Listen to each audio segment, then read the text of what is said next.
How important is physical activity in reducing overall workplace stress? I think it's super important. Now, when I say that, it doesn't have to mean that you're doing high intensity exercise 7 days a week for an hour to 2 hours straight. I mean, when I think about movement, it can be something with yoga. It's going for a walk. If you are actually in a high stress position right now, the best thing to do is actually something that's low intensity.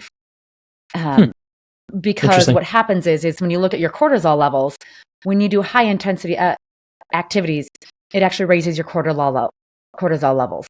And if you are actually in a state of overwhelm, your cortisol is depleted. So if your cortisol is actually already depleted, and then you're going in and you're trying to do long, hard workouts, you're actually just depleting your cortisol even more. Go a little further on that. So then what happens? When I come into work the next day, how am I going to feel? So when you think about your cortisol levels, your cortisol level is your biggest stress hormone. And not only there, but it also feeds all of your other hormones, your estrogen, your progesterones. It feeds your thyroid hormones. So the whole hormonal balance things. So if your cortisol is depleted, you're going to feel more anxious. When the smallest thing comes at you, it's going to feel really, really big because you don't have a capacity or any wiggle room to take on anything else. Super interesting. I'm sitting here 100% thinking about myself. And when I have a stressful day, that's when I want to go harder in the gym, or I want to run an extra mile. I want to go one more for any of the Nick Bear fans of the show. I want to do a little bit extra, right? And it's interesting to hear you articulate that on those days when stress is high, to actually kind of do the opposite and maybe do more breath work, do more meditation, do more sauna work, sort of try to bring everything back down. But as I'm saying that makes sense, right? So I wear a Whoop band, so I know where stress levels are throughout the day. I get when you're hitting that peak. I just have never talked about it out loud in a sense of that made a lot of sense. And I hope a lot of listeners that stop them in their tracks too. Yeah. And there's somebody, like if you're somebody, sometimes you're feeling that stress, running or doing those high intensity can actually be a form of stress relief for you. Sure. And especially if you're used to it, it's something your body's accustomed to. But going that extra effort, just really it's about being aware and listening to your body. Because there's certain times, if you're already stressed and overwhelmed, and you haven't been doing exercise, especially, that's going to probably put an overload on you. So it's where are you at right now within your body, and what can your body take in there? Yeah. Again, I think it comes back to just being mindful and self-auditing. It is. And I think we struggle with that as individuals of saying, listen, here's how I feel. I'm going to feel my feelings and I'm going to talk to somebody about it. And then we're going to come up with a plan. And I think that's especially important. It might be easier for some to do that with a spouse, a friend, maybe over a drink or over dinner, to say, listen, man, this is how I've been feeling lately. And I just got to let somebody know about it. It's harder when you're feeling that way at a job that you might not have a great relationship with your boss. It's harder to open up and have that. Rochelle, I want to ask you this. When we think about peeling back the layers of the metaphorical onion and we start asking those deeper questions for our prospects or our potential clients, is that coachable, or is that something that comes just from having a good sales mindset and having the right skills to be in a sales role? No, it's totally coachable. As long as the person is coachable. Not all people are coachable, but skill sets are absolutely coachable. And it's really looking at strategy. What is the strategy of the questions that you're asking? Why are you asking certain questions? And what is the outcome, or what are you trying to accomplish with that question? So it's not just like, let me throw out a question, hey, what's your biggest issue? What's been the biggest problem in finding people? You've got to think about, how do I put these questions together in a structured way? So it takes a little bit more, thought and planning. But the beauty of it is yes, it's absolutely coachable, and there's all sorts of ways to get trained on that. And it's not hard. Once you get the concept of it and you understand the levels that you're trying to get to, it's very easy. Then what great salespeople do is they have all the different questions and then they just add to it. So they go, and for whatever situation it is, or different roles might have a little bit of different questions. If you're talking to the hiring manager versus an HR person, you might have slightly different questions. If you're talking to a CEO versus a mid-level manager, that might be different questions. Slightly different, concept still the same. Questions change because the role has a different outlook in the business. And so you've got to, make sure that you keep that in mind. But once you get your question set, you put that into a document. And then every time you go and you prepare for a sales call, all you have to do is go, okay, which questions make the most sense for this person in this situation? And now I can pre-call prep, which most salespeople don't do. Most just kind of go off the top of their head. Another issue, but I can pre-call prep really, really easily because I did all the upfront work, months ago. And then some of the questions that I ask that I find like they're not getting me, anything, they're just really not working. I just dump those, throw those away. Don't ask that one because I've already tested it on 10 people and, the question's not getting me any information. It's just not working. Okay, no problem. I can dump it. And if I have enough sales calls, I can really test out these questions and figure out which ones work really well and which ones don't. It's just like, in marketing, you do A/B testing. What copy works really well? What do people respond to? What do people not respond to? And salespeople kind of, I think thinking of sales with a little bit of that marketing mentality would be really helpful to a lot of salespeople. It's not just talking. It's not just you're a good presenter, so go talk and people like you and then you're going to be able to sell. That's not how it works.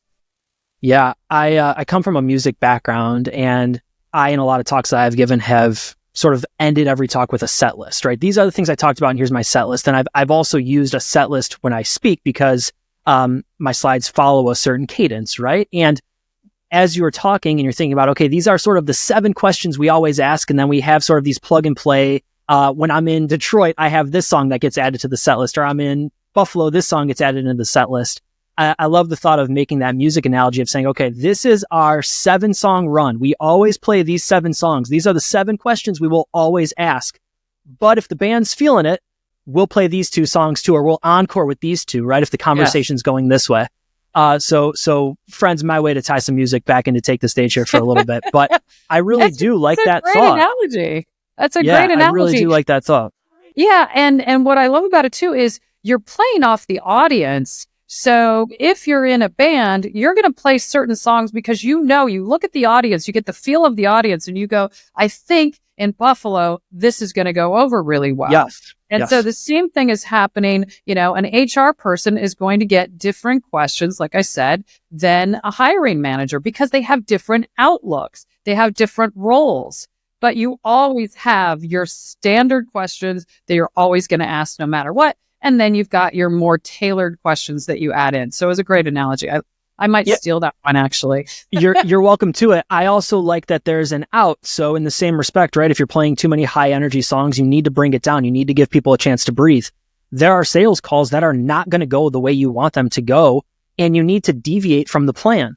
And if you know, okay, if this happens, comedians do this really well. If they get heckled, they immediately go into a heckling bit, right? They know what they're going to say when they get heckled. That's not impromptu.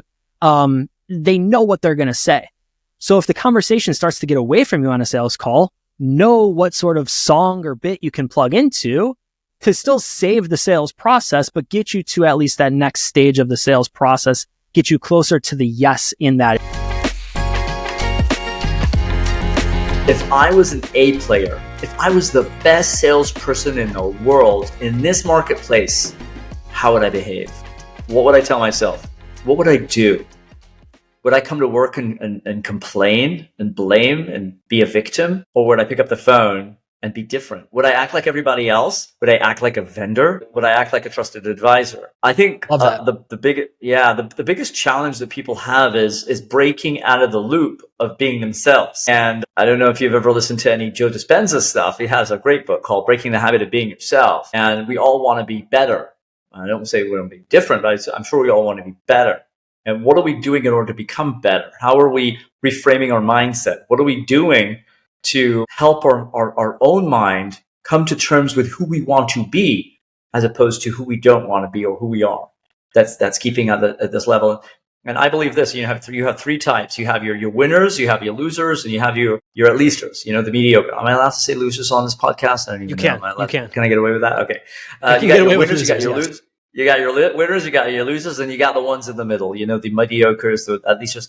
The winners always expect to win. The losers always expect to lose. And the at leasters, they always expect to kind of be mediocre. And you've got to ask yourself, where do you want to be?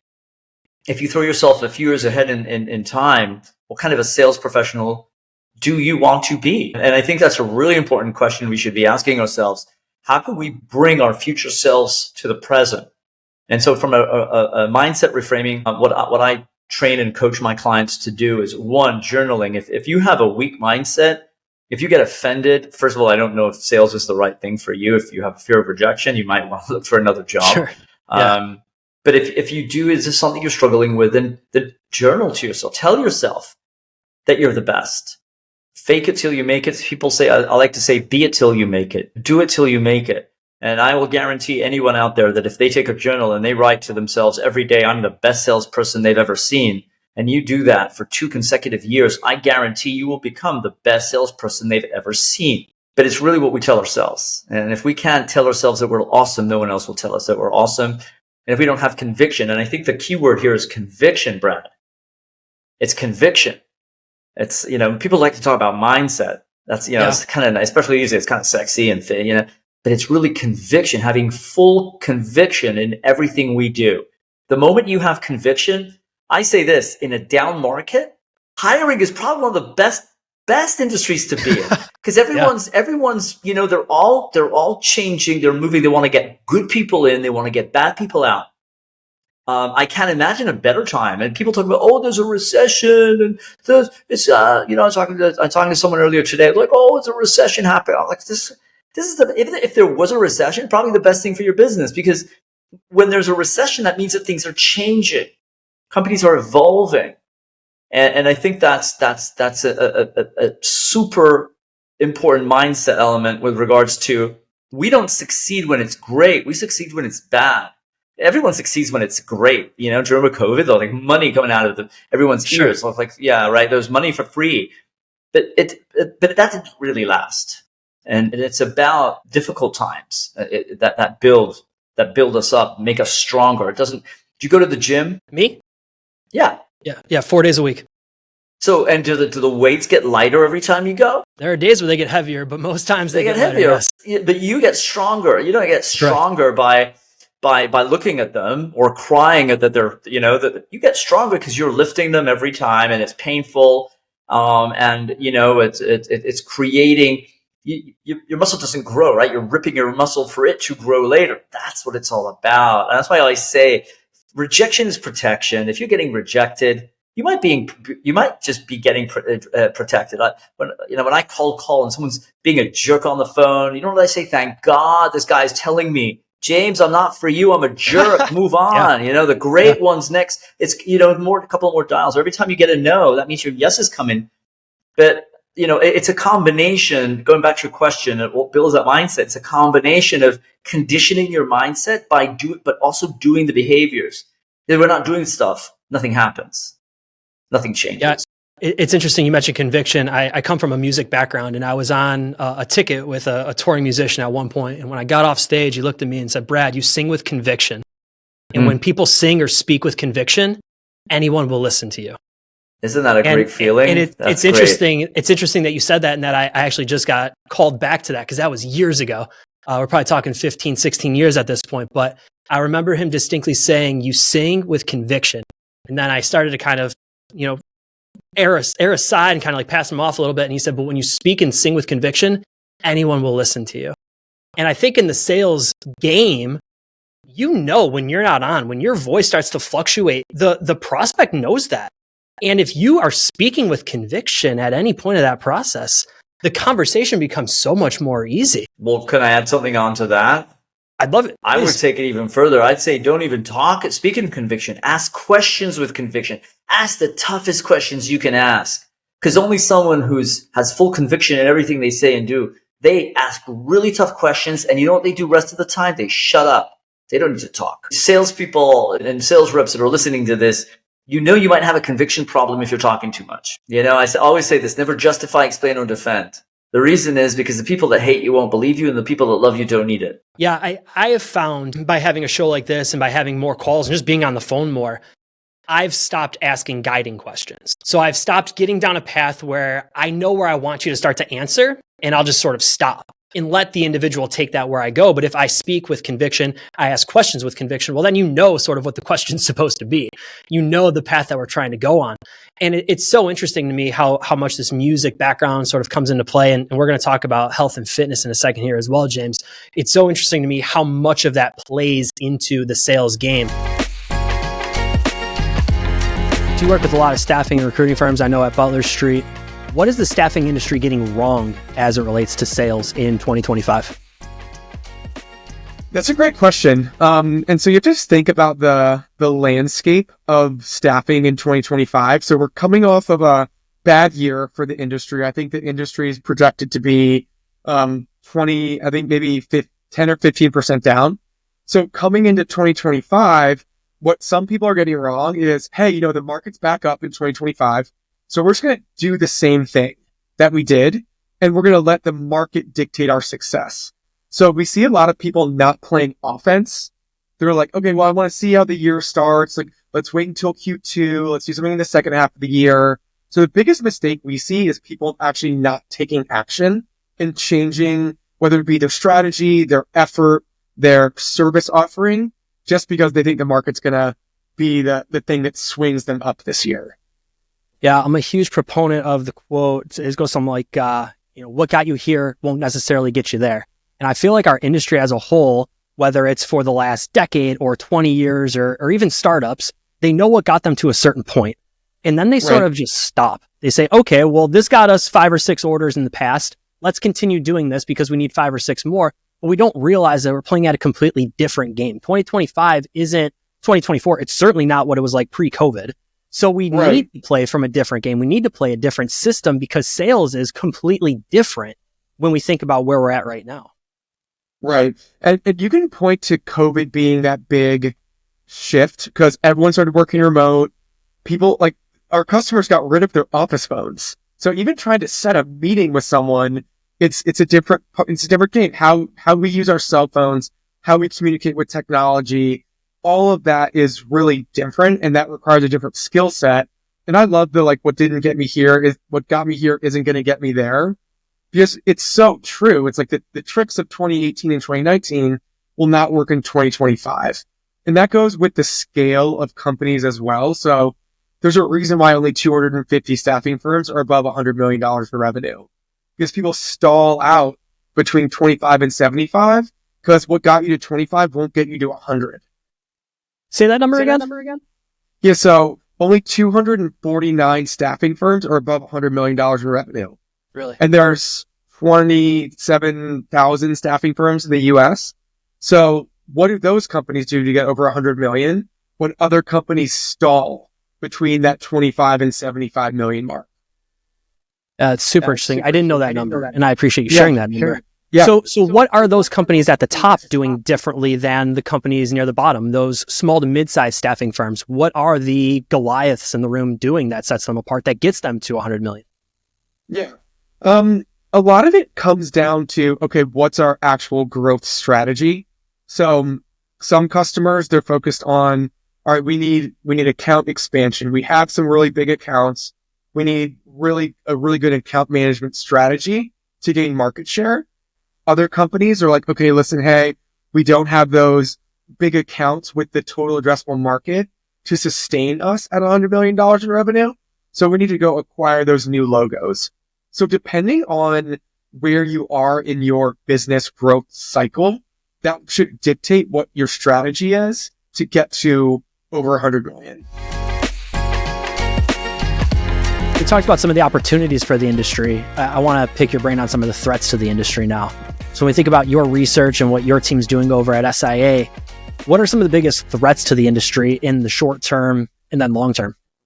Yeah, well, I think that I was pointing out before that, in the short term, the business it's been a really unusual time for staffing over the last couple of years. And a lot of it, I think, is still working out from the pandemic.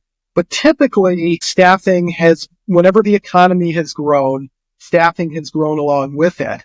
That hasn't been true in 2023 and 2024. GDP was growing. The unemployment is relatively low. Staffing had been declining the last couple of years. And, we've done some research on that. I think some of it is the correction from the pandemic. Some of it is, just working out things like, if you think about supply chain, where we had a very unusual growth in some of the key sectors out there. Everybody getting everything delivered at home for a while, and all the disruptions that were there. The healthcare staffing side of things is maybe the most extreme example of that. And so there was an inevitable correction going on there. So that's been a challenge for the last couple of years. As I said before, I think we've started to see the stabilization in the industry. And so, that I think as we look into 2025, there are challenges out there. I think, the tariffs, I think has, to the extent that actually is going to happen, it's a potential, significant drag on the economy overall. And, but we'll see. I think a lot of that is sort of a negotiating tactic going on. So that's certainly one thing. Other challenges are mostly around change and technology. And, whenever that's out there, I think people are, they're sort of looking for answers, on that.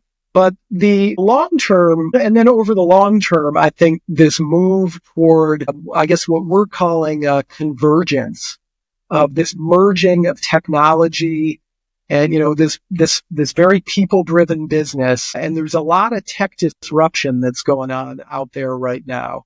And so I think companies that are going to be successful and individuals in those organizations that are able to embrace those sorts of changes that are out there are going to be the ones that are more successful as we look into the future. The constant pressure is going to be there to deliver great talent, to do it at a lower cost, to do it faster, and to make sure that you've got great quality and great matches. Technology more and more is able to do that, and so I think that staffing firms have to really think about the how they blend technology with the human touch, how they compete against much more tech-driven platforms, sort of platform models.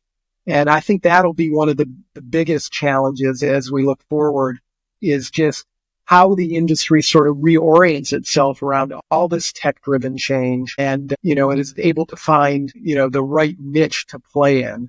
For some of the bigger firms, that's going to be, sort of going for a tech first, maybe like an Amazon type model of a real sort of platform, AI driven. For many of the smaller firms, I think it's then you've got to become, if you think of Amazon, they're surrounded by this whole ecosystem of companies around them who use their platform and or filling niches around the platform. And so I think that's going to be a major challenge to the industry into the future, and one that folks have got to get oriented around about how they're going to fit and make sure that they play in that. When we think about then going from across department, should there be an accountability from team member to team member? Should those check-ins be happening as well? The best type of accountability is peer accountability that happens on the day-to-day. Like if you kind of look at it maybe in a this way, it's like day-to-day accountability. The optimal view of day-to-day accountability is peer-to-peer accountability. That's the best type of accountability.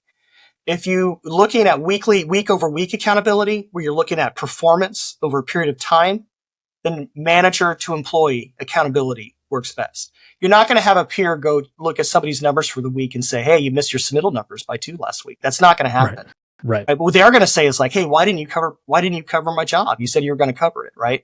So that weekly type of accountability is really kind of line level to employee accountability. But it's all incredibly important. And I would argue the real accountability that really drives performance is peer-to-peer accountability. Like if you're going to ask me, like, what word I want the strongest, would no question be peer-to-peer. That's the sign of the healthiest culture you could possibly have. Why is that? Well, mainly because it really it drives the culture of the organization. When you look at the way I look at culture, it's kind of the definition I kind of go with, or the lens I look through, is the unwritten rules that drive behavior with one another. So if I'm holding people accountable, that becomes the rule set of how we work together. And so we're more likely to pay closer attention to detail. We're more likely to live up to our obligations. We're more likely to put those extra 10 calls in. We're more likely to take that call list back home with us. We're more likely to ask those additional questions to those candidates. You're not going to get from a management accountability. That's never going to happen. Those are cultural expectations, right? Where you don't want to let people down, when you want to live up to the standards that you hold each other to. And that is the foundation. That's everything. That's why when you have a performer, let's say, even if if somebody's a top performer, if they are a tumor on the culture, if they're just cancerous on the culture, you can't keep them, because trust begins to break down with that team, and you lose that entire dynamic of mutual accountability, and the culture of performance just atrophies and falls apart. And I'm telling you, there is nothing harder than fixing a culture in a company. It's the hardest thing that I do. Where do you start? So if someone's listening right now and they think they have one of those team members who is sort of that poison pill in the culture, but they're a high performer, where do you even get started there? I'll tell you that it's really hard. I've had to do it. And everybody that I talked to when I wrote Breaking Through had to do it. And it was all kind of a crossroads event for every single one of them. Is that you have to be willing to make that decision. First, you have to be willing to have the difficult conversations and stop compromising and trying to compromise around this individual and create, it can't be done. It's just no manager is smart enough or good enough to be able to manage around a terminally cancerous employee. It just can't be done. So unless that employee is willing to change the behavior, then that person, which you can do it, try it. I'm not saying not to try, but you have to be willing to let go. And I'll tell you something. You will be better off. You're going to imagine all these terrible things that are going to happen. You're going to imagine you're going to lose all this gross profit. I'm telling you right now, it never happens that way. It is never as bad as you imagine it. It never is. And then what happens is this relief comes throughout the organization. And the only thing that you're going to hear from people is not I can't believe you did that. What you're going to hear is what took you so long. And it's going to make you feel worse, because that would made me feel worse, because that's what happened to me. It's what took you so long? It's you can't play defense as a manager. You just can't. I have found lately on the calls that I've been a part of and the clients that I've been working with, we're reaching for a lot more business lately. How do we sort of bring in this? It was almost the Simon Sinek golden circle, as you alluded to and how you drew it up. Talk to us a little bit about and unpack for us how you can own certain business, compete for business, and then ultimately reach for other business. We are now in an age of specialization. We are now in an age of being experts in a body of knowledge or in something. So what that means is that when we're creating our strategies going forward, we have to ask ourselves, what part of the market do we absolutely want to own? What do we want to know most about? What do we want people in the market to perceive us as experts in? Because then we get the telephone call. We don't call our doctor and ask him to do heart surgery for a general practitioner. We call a cardiologist, right? Or a cardiothoracic surgeon. We'll go to a brain surgeon. Even with our cars, if some of us drive a Mercedes, we're trying to find somebody who works on Mercedes and not necessarily on Ford, or works on just American cars. So what I recommend for most of these staffing companies is, what do you want to own? That's your core. And you make sure that you suck the oxygen out of the room in that area where you're going to own it. You're going to know the players in the space. You're going to know the workers who are in the space. You're going to know everything there is about it. Then as we expand our businesses, we can go out a little bit further, and we can actually start to compete in those environments. And we say, all right, this one is tangential to the business that I own, and I want to compete against this. So when we own a space, we should be winning on a fairly consistent basis because everybody knows that we're really good at it. Okay. When we compete on something, it might be 50-50. All right. We have other competitors in that particular space. They might know it. They might own that space, but we're trying to enter it. So we're not going to win it all the time. We just need to win it 50-50 or, maybe a little bit more. But then there's this reach part, which says this is something that's going to really expand our company. And we're not fully formed experts on it, but we know that we want to go in that direction in the future. And maybe we win 1 out of 10 out of those, but the 1 out of 10 out of those starts to give us experience so we can start competing, and then we can eventually own that space. The problem, Brad, that I see in most companies is that they are reaching for everything. They are grabbing, yes, we could do this, we could do that, we could do the other thing.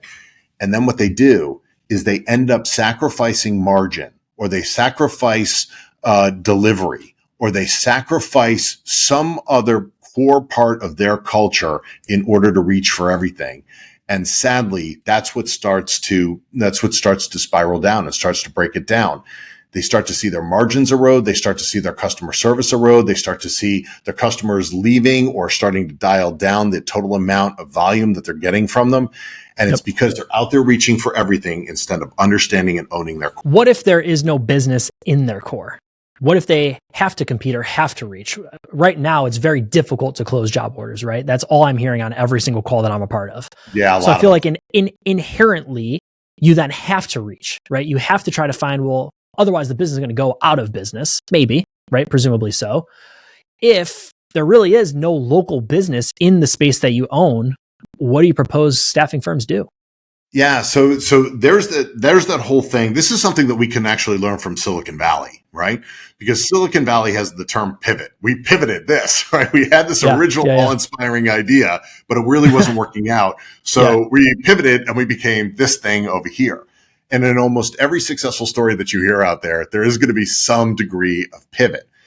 And when I was working at GE, Jack Welch used to have this phrase that he would pump throughout the company, and he would say, operate in the world that it is, not in the world as you think it is. Okay, meaning operate within reality. And I think the first thing to be able to look at is what is and what is not. What actually is not. What do you hope for it to be? And then as you're starting to say, okay, the area that we own is shrinking and it's getting smaller and smaller and smaller. AI, other things like that are contributing to those types of things. You say, what is the tangent? What is the piece that comes off or is the adjacent to where we're going? And then how do we move to that one over there? And I think one of the things that's a misnomer out there is that people believe that people are adverse to change, Brad, but it's not really true. People are adverse to change that they don't understand or that they themselves did not help implement. If you took your team and you just said, look, this market is not really working out for us.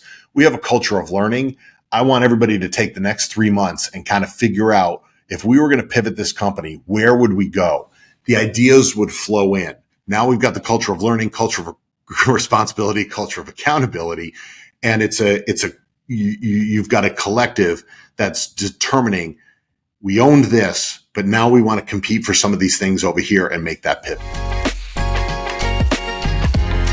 How do we disarm somebody on the other end of that call? So if I'm new to the industry, I'm new to sales, and my boss is tasking me with 10 cold calls a day, right? Let's make it a super easy number. To the person listening right now saying, yeah, that's me. How might I start to disarm the person on the other end of that call so that I can at least warm up the opportunity to have a conversation? Yeah. So first thing is you obviously have to come prepared. So you have to do your research. Everyone knows that. Very few people do it. So that's step one. We can get more into that. But the way that we really disarm is we ask for permission. Brad, hey, I know you weren't expecting my call right now. Would it be okay if I took a quick minute to explain to you why I'm calling?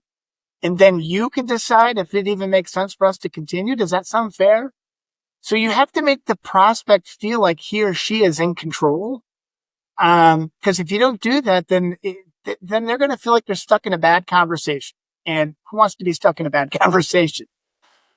It's interesting. It almost flips the methodology of where I think a lot of us start is I want to say as much as I can, as fast as possible. And I want to let my upstate New York, my Buffalo, New York come out a little bit and talk as quickly as possible because I know you're going to hang up on me, Dan. So I want you to know as much about me, my company, what it is that we do before you click button, right?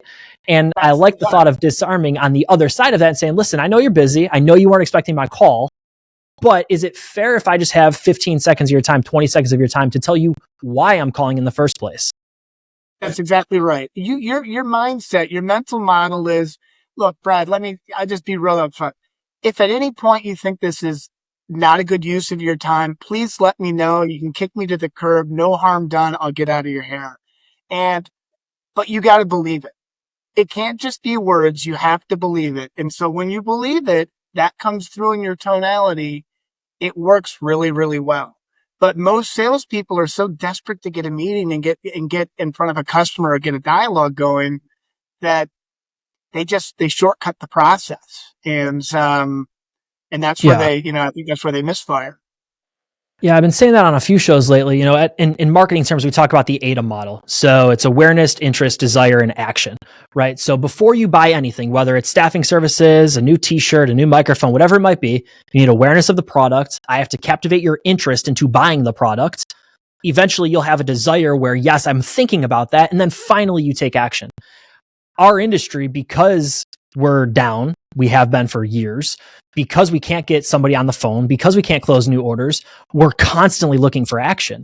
And as a result of that, our prospects and our clients are running for the hills scared because they know it's coming. They know it's going to be on that call. So Dan, I love what you're saying in terms of we need to disarm them and differentiate ourselves from the sales process. We can't differentiate on service delivery if we can't first differentiate the sales call, differentiate the sales process. They're never going to get to service delivery. That's right.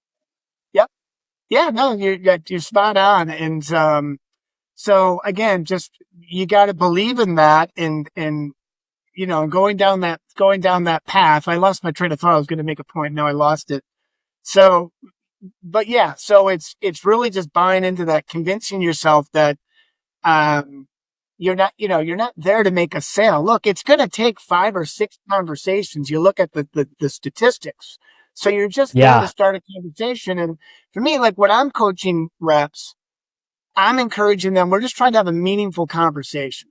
So what's a meaningful conversation? Well, that's getting 1 or 2 or 3 key pieces of information that's not available in the public domain, right? So you might find out about a key project, a key initiative, maybe something about the customer's team.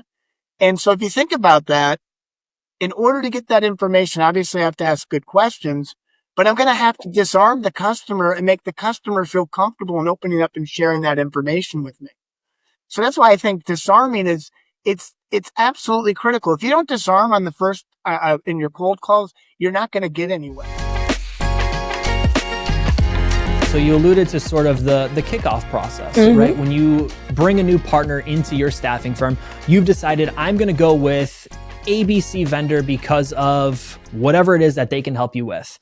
Kendra, in your mind, what should be discussed on that kickoff call so that you have a good understanding of what the vendor is going to bring to the table, and more importantly, what you should then also bring to the table? Oh my goodness. First and foremost, those goals, making sure that they're very clear.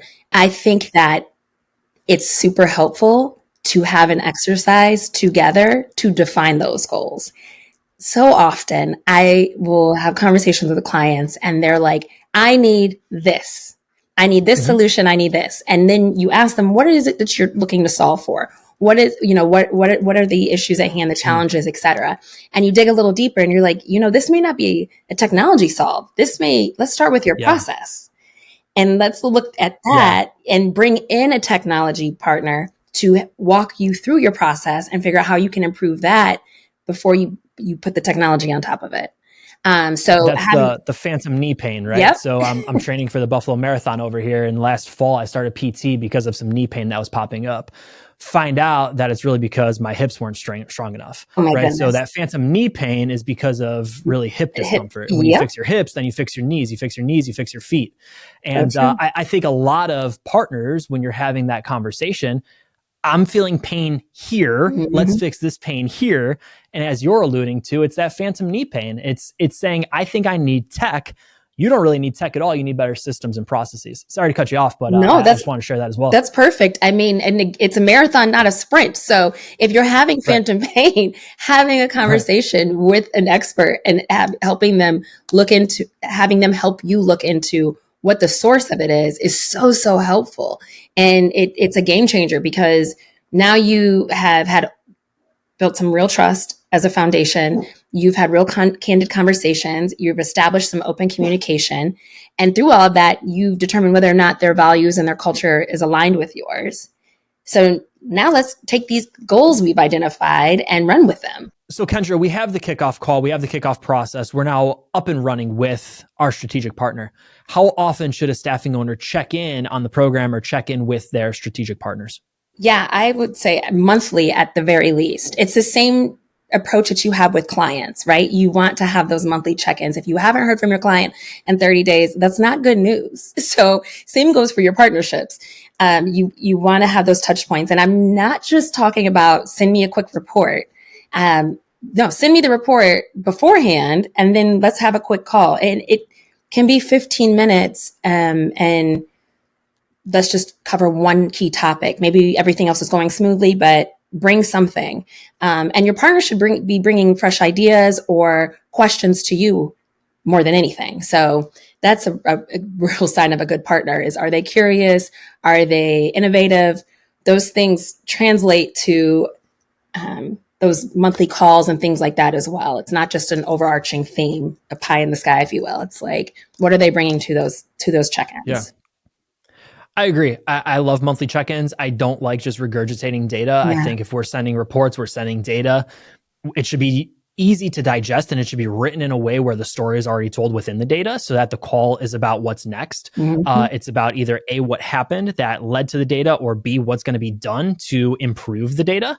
I think the best strategic partners are bringing those ideas. They're bringing concrete examples from what they're seeing for other clients to understand, okay, this is what we're seeing here for you specifically. Here's what we're going to do about it. Or here's why we're going to keep it exactly the same, right? This is working. If it's not broke, don't break it.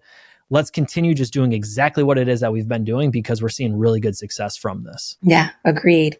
I think it's a great exercise for partners, for for clients, period, to really stop and just take a look at how they present data.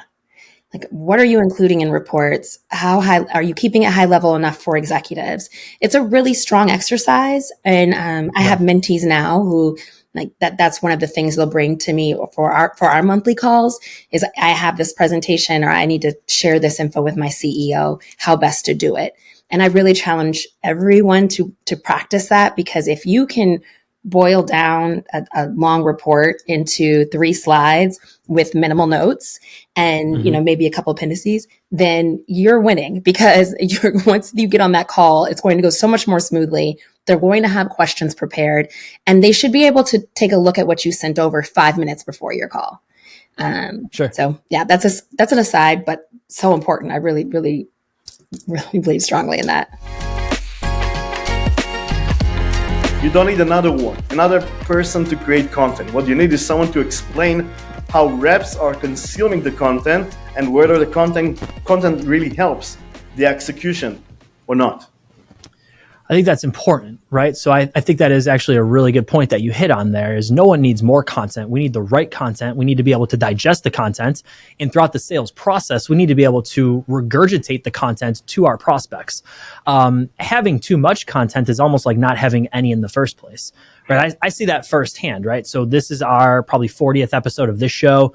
We have another 170 episodes on the other show, not to mention all of the ebooks and blog articles and white papers and how-tos that Haley Marketing has put together. So we have an outrageous amount of content, all of which helps our team, helps our sales reps, helps our industry.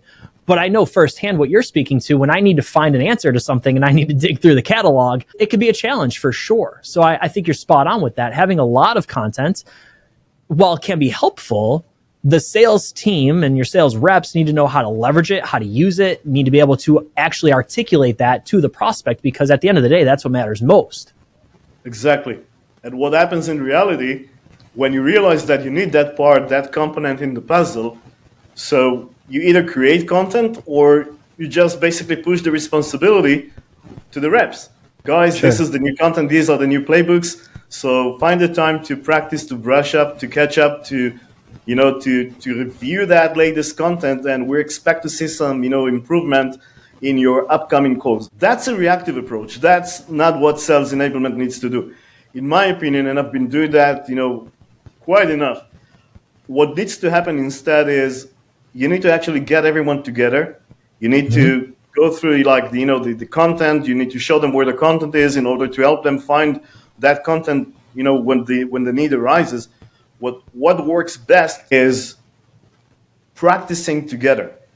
And that's, I think, one of the critical areas that most businesses, from small, medium businesses to mature businesses, they fail. This is like a very common pitfall. This is like the biggest challenge for leaders and for any other decision makers, that they don't build an ecosystem that allows reps to practice. And even worse, reps don't get any feedback. The only feedback they get is on those forecasting meetings, or someone slacks them on the head or snaps them on the head, whatever the expression is. Sorry, when it's too late. And in most cases, it feels like you're diagnosing a problem which happened in the past, and you're not providing them with real-time feedback, or bottom line, you're not providing them with user-friendly ecosystem that allows them to improve in time with someone who can actually provide them real feedback, and not just pushing the responsibility on the reps to do it on their own, because they won't do it. It's interesting. The feedback loop in sales is essentially, did you get the close or did you not? Exactly. Which could be let's say it's a 60-day or a 90-day sales cycle. So within that 60 to 90-day cycle, though, you have touch points with that prospect. You have phone calls, you have emails, whatever it might be in your sales system, right? You have all of these touch points. I like where you're going with that. Is the feedback loop, though, is did you close? Did you not? It's yes or no, but there's no feedback throughout the process. There's no training, no coaching throughout the process to say, hey, we may have landed on yes, should this call gone this way? Exactly. And because of no role practice, because we're not coaching our sales reps throughout the process, it's just, did you get the order? No, your sales are down, and there's no coaching throughout the whole shift.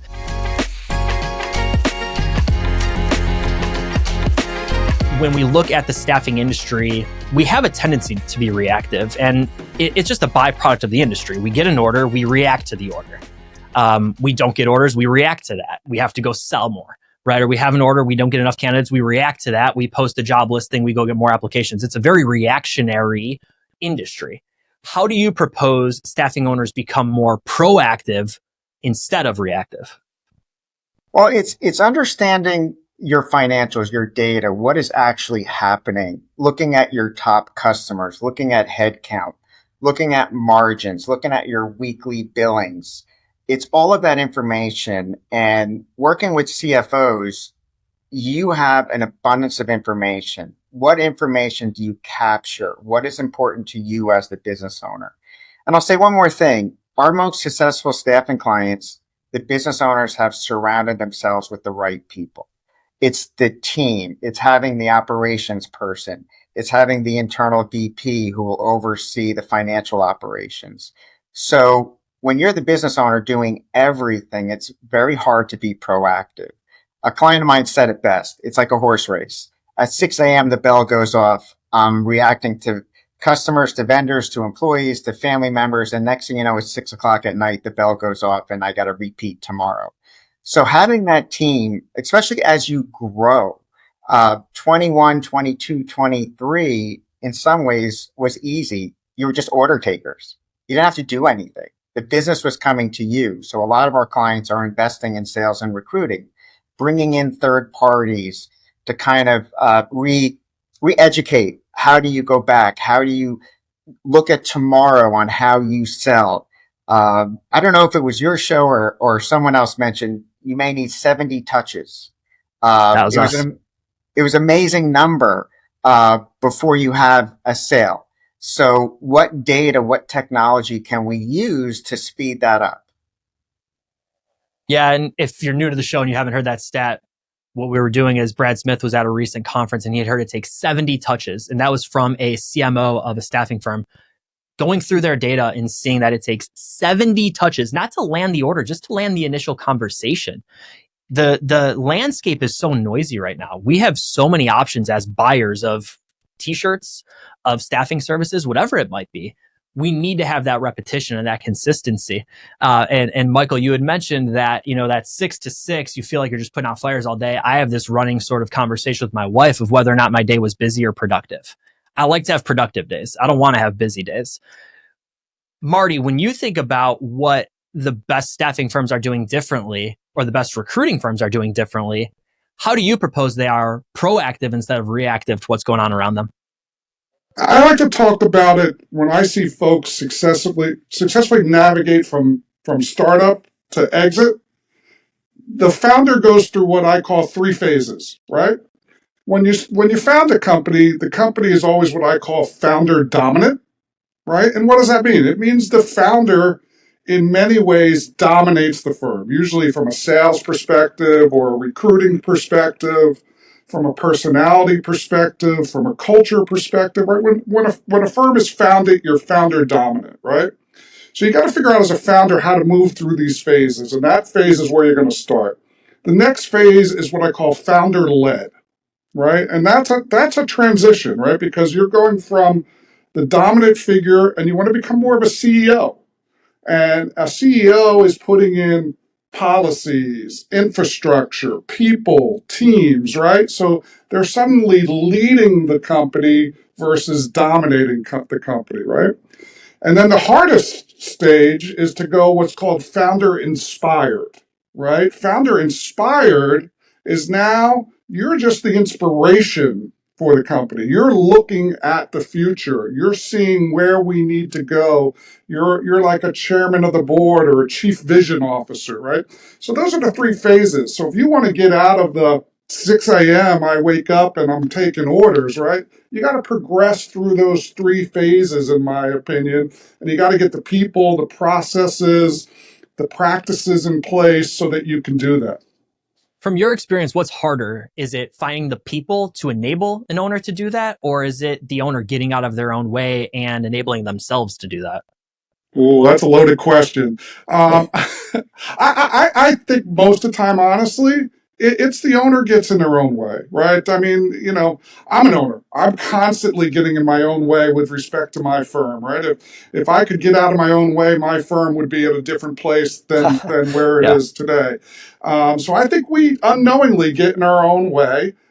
It's not easy to get people, but if you put the right processes, systems, if you know what you're looking for, if you're building the right culture, you can get the people. Not easy, but you can do it. Michael, anything to add there? It is very difficult for owners to give up control. That is the hardest part. Give up control and trusting their people. And as an owner, you have to have a certain leash where mistakes may be made and to learn from them. But you cannot grow as an organization without having the right people. You can only hold so much, right? This is as far as I can grow if I'm going to remain that control freak. And when we look at our best clients, our clients who have grown consistently, who are bucking the trends, they have the right team in place. And the owner is the vision maker. He is what sees. That's what got them to where they are. So you have to have the right people in place in order to grow.